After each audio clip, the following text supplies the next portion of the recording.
My name is Alan MacNair, President and founder of MacNair Retained Search.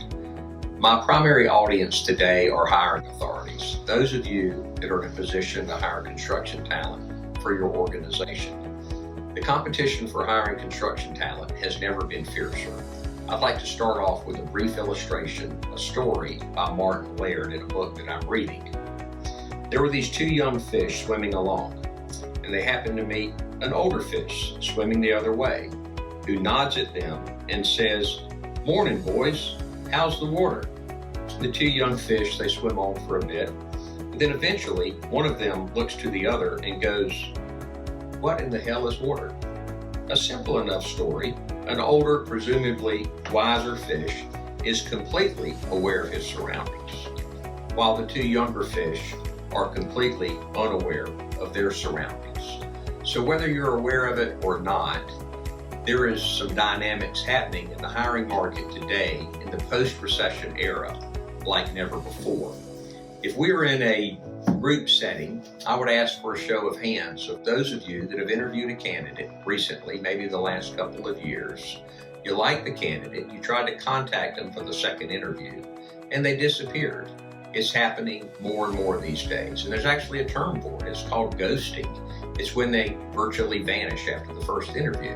Now, it's easy to blame the candidate and say something like, "He should at least told me that he or she was not interested in my opportunity." But the reality of it is that your competition did a better job than you in the whole interview process. Secondly, I would ask you, if you're in a group setting, is how many of you have made an offer to a candidate, which was an excellent offer within line as far as market value. You thought they were excited about coming to work for you, and then you find out in the ninth hour that they've accepted an offer from a competitor.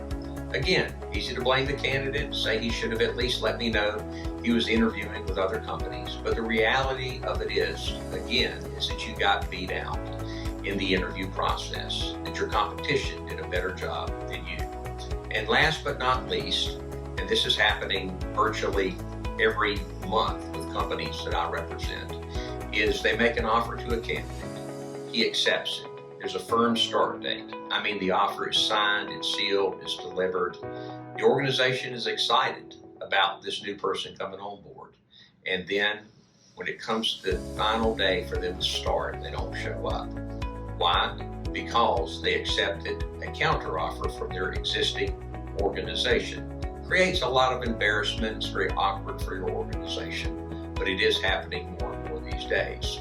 So do we blame the candidate and say, well, they were only money motivated and their current company threw more money at them to get them to stay? Or do you take full responsibility for the problem? And that's the key, is that if we're willing to take ownership of the problem and understand that we didn't do a very good job working with the candidate, partnering with them, helping them develop an exit strategy from the existing organization to ensure that they show up day one, then don't be surprised when it happens. So, all these principles apply whether you're hiring a CEO, a successor for your role, or a superintendent. And what we're going to talk about in the next several podcasts is how to make a real difference in your ratio, how to get more people on board and hire the talent that you seek. So thank you so much for listening. We look forward to the next several podcasts, and please see below and follow us on Twitter if you would. There's also a place to connect to LinkedIn at the bottom. We look forward to the weeks to come. Thank you so much. Alan MacNair signing off, MacNair Retained Search.